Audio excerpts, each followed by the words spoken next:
Bon ben salut les zouzous, voilà les gars, on se retrouve comme on vous a laissé il y a 9 mois avec la fin du rallye de faïence pour nous qui s'était terminé plutôt prématurément on va dire entre guillemets, donc avec un petit récap de ça.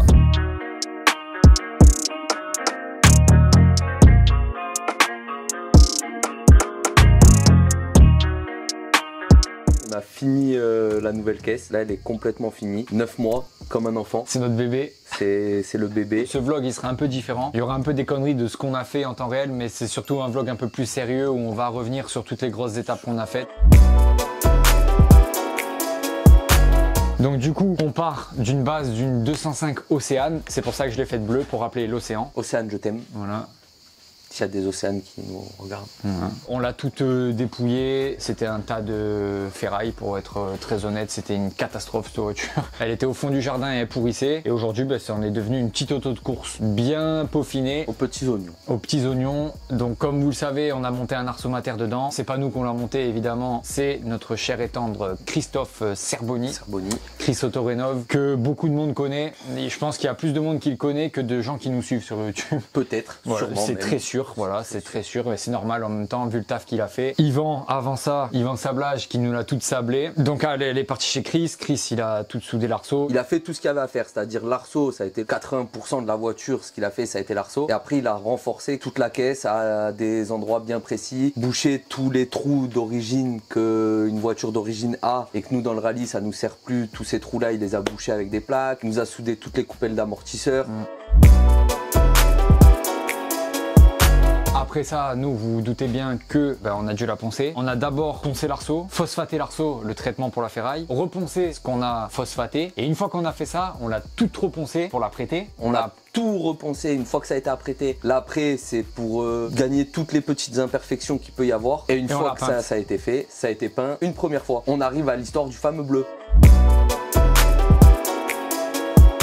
Le premier bleu, ce qui se passe, c'est que moi, j'ai vu une photo d'un Corse, d'une 206 d'un Corse. Je reçois la photo, je vois la photo et je me dis, c'est un bleu comme ça qu'il me faut. Je contacte ce Corse, qui a dû me prendre pour un barjot, et je lui dis, c'est quoi ton bleu? Ce Corse me donne un bleu. Il me donne la référence d'un bleu, je contacte Charles, Charles me dit d'aller dans un magasin pour acheter le bleu, et je l'achète. Moi, bien confiant, bien débile, j'achète le bleu, mais je le regarde pas. C'est-à-dire que j'ouvre pas le pot de peinture, parce que c'était un pot de peinture de 5 litres, donc je l'ouvre pas. Donc on arrive le samedi, le jour de peint de la voiture, il ouvre le bleu, et ça vous l'avez vu dans le bonus du vlog aux constructions partie 2, et je me décompose, parce que le bleu, c'est pas du tout le bleu qu'il me fallait. Bon, RS, tu valides? Maxime compliqué, encaté sur le choix du bleu.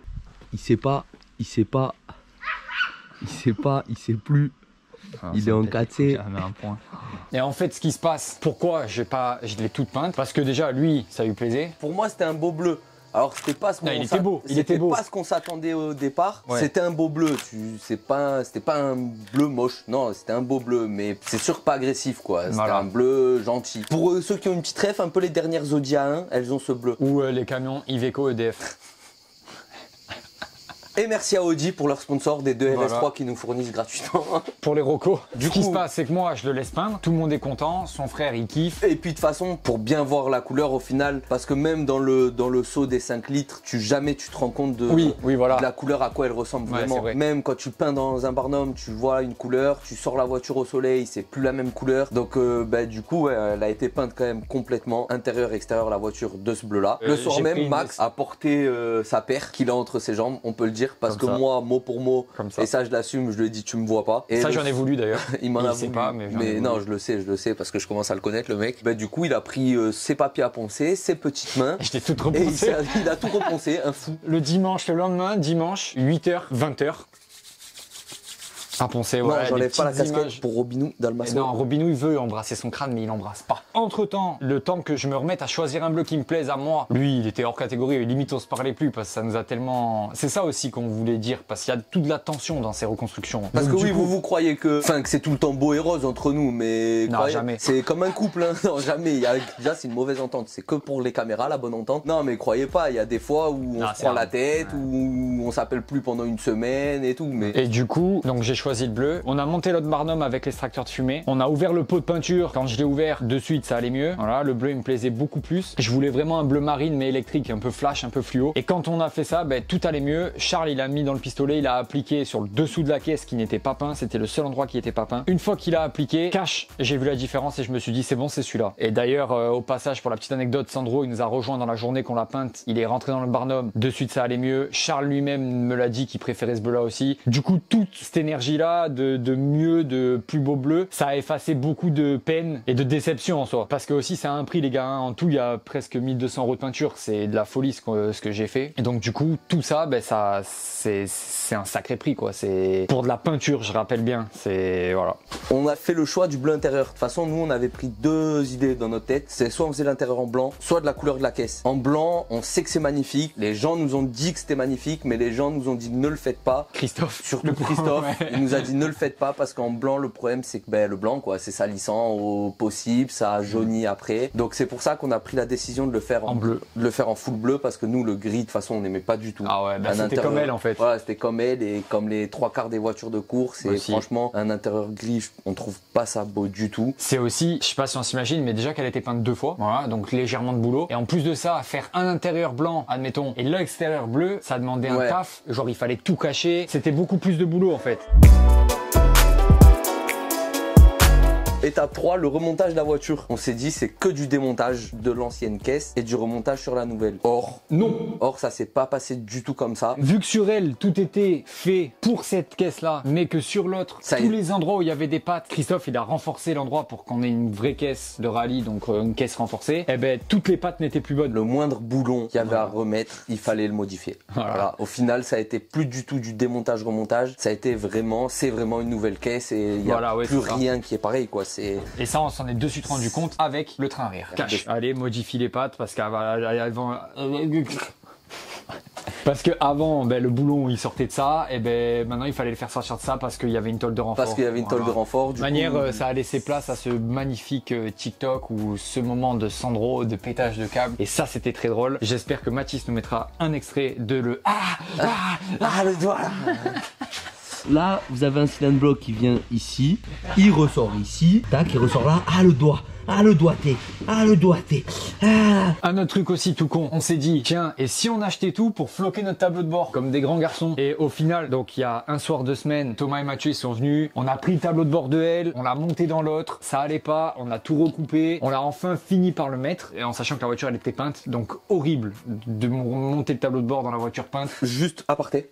On a fait la caisse comme il faut, comme elle doit être faite. Oui, mais si tu veux vraiment faire une caisse au top du top et en perdant peut-être un peu plus de temps, mais sur la fin de faire beaucoup moins chier. Normalement, une caisse, une fois qu'elle est toute apprêtée et tout, toute poncée, toute apprêtée, tu montes tout à blanc. Et une fois qu'il y a tout qui est monté à blanc, tu redémontes tout, tu peins et après tu as juste à remonter et au moins tout va bien. T'as plus à refaire un coup de soudure, un coup de disqueuse. Voilà. Et du coup, le tableau de bord, ce qu'on a fait, on a récupéré le tableau de bord de l'Océane, donc de la caisse de merde qu'on avait. On l'a tout disqué nous, on a avec mon père pendant un dimanche, on l'a tout disqué, on l'a peint. Du coup, on l'a pas floqué, mais on l'a repeint en noir. On l'a mis et en vrai, nous on trouve que ça pète. C'est très propre. Et donc après ça, les baquets les gars. Les baquets. Alors les baquets. Longue histoire. Faut savoir un truc, c'est que Christophe Serboni, c'était la première caisse de 205 qu'il faisait. Donc lui, il a fait les choses comme ça doit être fait, entre guillemets, par mater. Et le problème, c'est que pour les baquets, il avait fait des pattes magnifiques, qu'elles étaient en soi magnifiques. Et le problème, c'est que ça allait pas du tout. Premièrement, moi trop haut. Trop max, il touchait la tête. Moi, j'étais pas loin. J'ai pris les trous de cette caisse-là, je les ai mesurés et Christophe m'a fait le gabarit à cette mesure-là. Mais encore une fois, ça allait pas. Rien que ça allait pas. Donc ça veut dire qu'il y a tout qui a bougé et tout. Mais vous l'avez bien vu que le plancher, il est vrillé de manière. Et du coup, qu'est-ce qu'on a fait? J'ai dit, je remonte les baquets de L. Chose à ne pas faire. On vient de taper et tout. Normalement, c'est pas conseillé, mais on a le droit. C'est là où la législation, elle est un peu débile. On a le droit de les remettre. Parce que les baquets sont valables 5 ans. Voilà. Mais peu importe que tu aies un choc ou pas,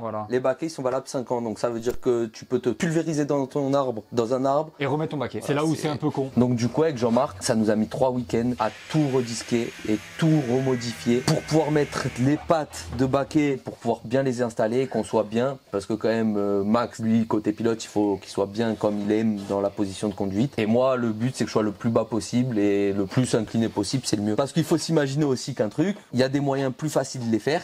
Le problème, c'est qu'on n'a pas le droit de toucher à certains trucs de la caisse. Il y a un gros renfort en fait dessous mes baquettes. C'est sûr que si ça, à ce moment-là, on peut le disquer et l'enlever, ça change tout et c'est beaucoup plus facile. On arrive à être plus bas, plus loin et tout. En l'occurrence, ce renfort, on peut pas le toucher. Il y a plein de problématiques qui rentrent en compte au niveau de mettre des baquets en place. Et ça, je tiens à le préciser, c'est pas que pour nous, c'est pour toutes les F2000. Les F2000, parce que dès que tu passes sur une 208 R2 ou quoi, de suite c'est un peu plus facile à faire, parce qu'en attendant il n'y a rien qui est d'origine, donc c'est que vraiment de l'adaptable, de l'adaptable, de l'adaptable. Au final, dans la finalité, on y est quand même bien. Et là, du coup, on est reparti sur des baquets neufs, valables 5 ans. Au moins là, on n'est plus emmerdé, et autant vous dire qu'on changera pas les baquets maintenant de suite. Du coup, après ça, le moment tant attendu, de la remettre sur les trains déjà. Donc ça, le demi-train, je l'ai tout envoyé dès qu'on a tapé à Fred de la Stack. Une fois que Fred il m'a appelé, moi je suis parti chercher les trains. Donc on monte les trains, on se dit ça y est, enfin le moment tant attendu et tout, on monte la mécanique dedans. Ce qu'on appelle la mécanique, c'est moteur boîte. On avait anticipé le fait que vu qu'il y avait une tôle de renfort au support de boîte, il fallait refaire le support de boîte. Du coup on l'a fait refaire en amont, on le met en place et là on prend avec la chèvre, pas lui hein, une chèvre, ça c'est chemin, ils vont dire une chèvre.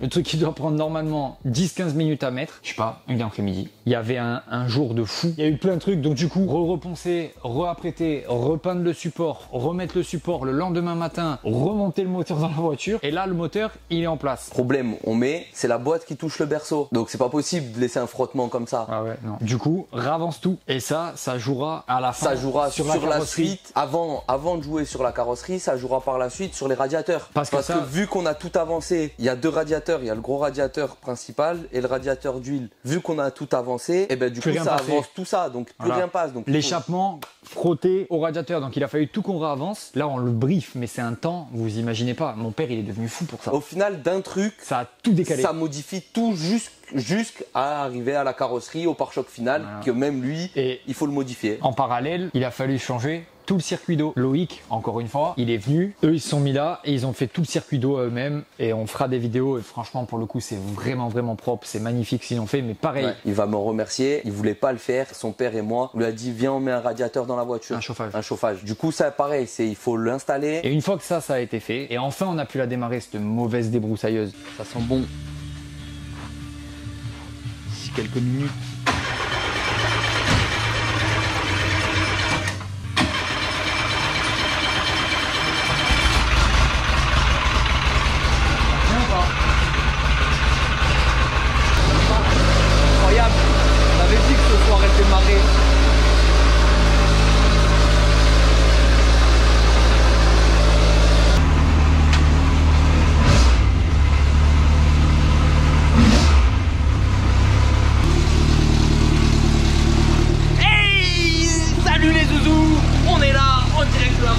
Pour le premier démarrage et voilà, c'est ici que ça se passe.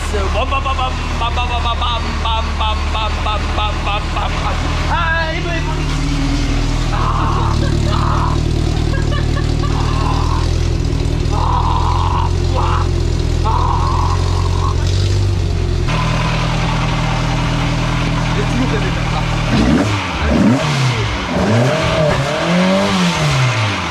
Au démarrage, pas de souci, tout allait bien, elle tournait bien, tout ça nickel. Le lendemain, on l'emmenait à la Stack. Et à la Stack, il me dit quoi? Là, elle est à peu près réglée. Il a fallu qu'on redémonte les porte-moyeux pour qu'il les réusine pour enfin arriver à un bon réglage final. 10 jours où elle était maille sur chandelle, pas de roue à l'avant, impossible de la déplacer. Et ça a été une galère. Ça les gars, ça a été un grand sujet sur la reconstruction. Le kit d'aile. L'ancienne, elle avait un kit d'aile 1 pouce plus on va dire. C'est-à-dire qu'on l'avait réélargi nous-mêmes. Aujourd'hui, je me suis demandé quel type d'aile j'allais pouvoir mettre. C'est là où j'en viens à remercier une personne qui nous a beaucoup aidé aussi sur cette voiture. C'est Eric Otiro. C'est grâce à Eric qu'on a ce joli kit d'aile un peu, on va dire, finition genre kit car. Du coup, ça pour les fixer, déjà il a fallu recouper les ailes d'origine de la 205 Océane pour la passer en GTI. Donc ça a été pareil, je crois 2 ou 3 bons week-ends de travail pour Jean pour recouper les ailes. Et après, une fois qu'on les a recoupées, on a installé ce petit kit là qu'on a ensuite tout recaché la voiture afin de repeindre l'aile. Du coup les gars, une fois qu'on a fait les ailes arrière, il restait plus beaucoup de choses à faire sur la voiture pour le coup. On a ressorti la voiture de course, on l'a mise sur avec des sangles, on a sorti la voiture de course du Barnum parce qu'elle était plus sur ses trains. Et dans le Barnum, ce qu'on a fait, on a attaché tous les éléments de carrosserie et tout ça et on les a peints. Après ça, on a monté avec Sandro, on s'est pris le moment de monter les portes. Donc le temps qu'on fasse les jours à peu près propres de partout et tout, ça a été archi long. On a mis les vitres qu'on a dû recouper, etc.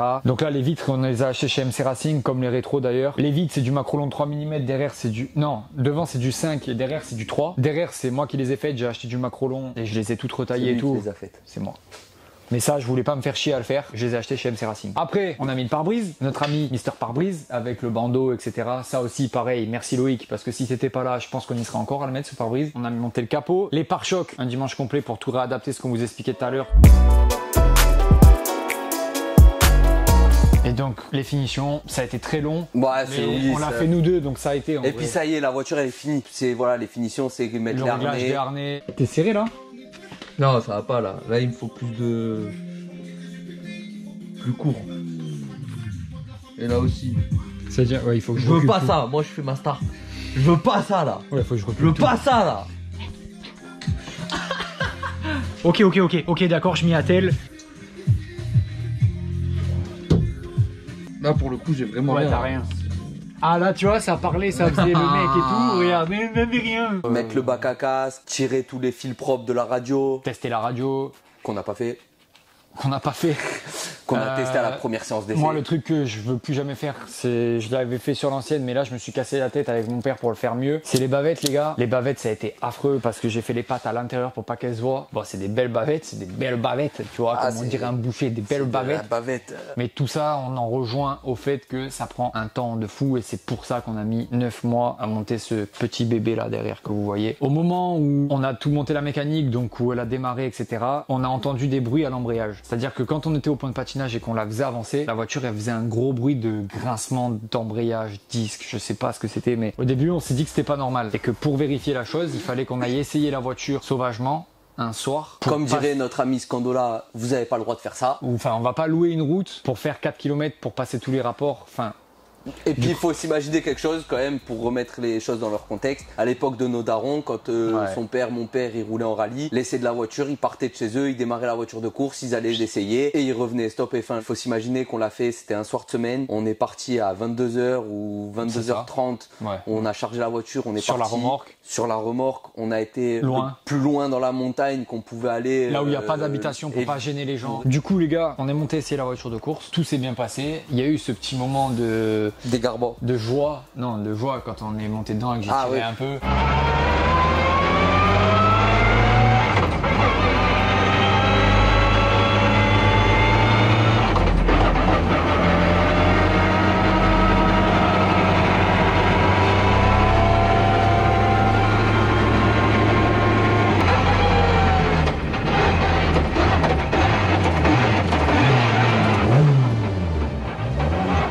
Toujours aussi bon.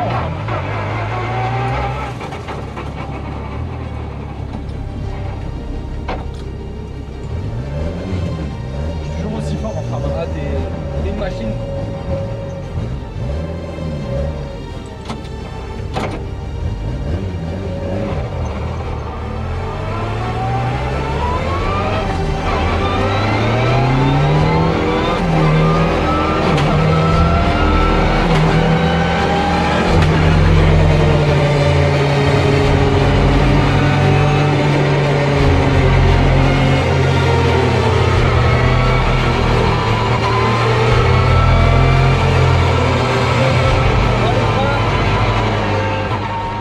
La voiture, 9 mois après, on n'a pas fait d'évolution, mis à part qu'on a remis des choses propres et neuves. Et j'ai pas fini de payer les choses parce qu'elle est pas finie à l'heure d'aujourd'hui, parce qu'il reste toujours des bricoles, genre des moustaches à faire sur le pare-choc arrière et sur le pare-choc avant pour plus qu'on voit le pneu parce que c'est une nouvelle réglementation. Le passeport à faire. Le passeport à faire, c'est un prix. Il y a aussi la déco. La déco parce que là, la trame de toit, elle est jaune fluo. Il n'y a pas de déco. Il n'y a pas de déco, il n'y a rien. Elle va être décorée la voiture. Là, 9 mois après, on est en tout à plus de 17 000 € pour la reconstruire. Si vous avez l'intention d'être passionné par le rallye, passionnez-vous au foot. Parce que voilà, le rallye, comme il dit, ça a été 17 000 €. On touche du bois que ça va bien se passer, mais ça s'est déjà vu qu'il y a des gens, ça leur est revenu à 20 ou 30 000 € au premier rallye. Eh ben, ils ont fait un moteur ou ils ont pulvérisé la voiture. Il faut bien se rendre compte, le temps que ça prend, c'est de l'énergie, et l'argent que ça prend, il faut vraiment se rendre compte de ce sport, ce qui coûte et en quoi il revient. Mais après, une fois que vous êtes dans la voiture, c'est des sensations indescriptibles. Mais voilà, il faut vraiment s'imaginer que ça, c'est pas un sport qui vous coûte 1000 balles, parce que là, on vous dit 17 000 €, le remontage de la voiture, les gars, on n'a pas fait un rallye avec encore. Et on n'a rien évolué. Et on n'a rien fait d'évolution. Pour les jeunes qui nous suivent et tout, sachez bien une chose, c'est que nous, on a la chance de faire ça parce que tout notre entourage est dans ça. Mais après, si t'es deux jeunes, que t'es pas du métier, que t'es pas de la mécanique ou de la carrosserie ou quoi, c'est mort. Ça, que fait par des mécanos, carrossiers, préparateurs moteurs, une reconstruction comme ça faite par une entité, c'est 3 fois ou 4 fois ce que ça va coûter. Si on n'a pas ces connaissances-là, c'est ciao. Malgré que nous, d'avoir fait ça, ça nous a fait vraiment progresser et que la voiture, pour le coup, on la connaît un minimum maintenant. Voilà, elle est finie quasiment. Un grand merci à toutes les personnes qui sont venues nous donner un coup de main, que ce soit physique ou même mental, ou même venir boire une bière pendant qu'on était là. Voilà. Il y a plein de monde qui sont passés et ça fait du bien de voir des gens quand on est dans la galère ou quand on est tendu par la reconstruction. Et merci à toutes les personnes qui nous envoient des messages, les gens sur Insta, les gens sur TikTok, partout. On sait qu'il y a beaucoup de gens qui attendent des vidéos de notre part, mais après il faut savoir qu'on est un peu dépendant du sport qu'on fait pour les vidéos. On vous fait les vidéos quand on peut vous les faire, quand on a des trucs à vous montrer aussi. On espère maintenant se revoir sur les rallyes. Et encore une fois, vraiment un grand merci à tous ceux qui sont venus nous aider à très vite pour des nouvelles aventures avec cette folle Ralaga ou comme on Et dit. Bien sûr, comme d'habitude, n'oubliez pas de nous suivre sur nos réseaux sociaux, Instagram de Max ici, Instagram de moi ici. Mais suivez-nous sur les réseaux. Et il y a du lourd qui arrive vraiment avec cette voiture. N'hésitez pas à nous poser des questions. On n'a pas encore assez d'abonnés pour se permettre de ne pas répondre. Merci les zouzous, elle est là, vous l'avez vu. Ça y est, c'est fait, on l'a fait. Et la bâche casse la vie. C'est une longue histoire. On est content de l'avoir fini. La semaine prochaine, vendredi 20h, on l'essaye. Voilà, donc j'espère que ça se sera bien passé. Merci à tous ces zouzous, à très bientôt pour la suite et restez branchés. Bise. Cet homme et son père qui sont en train de concurrencer PH Sport. Niveau voiture dans le garage. Coucou les bisous. Un petit shirt.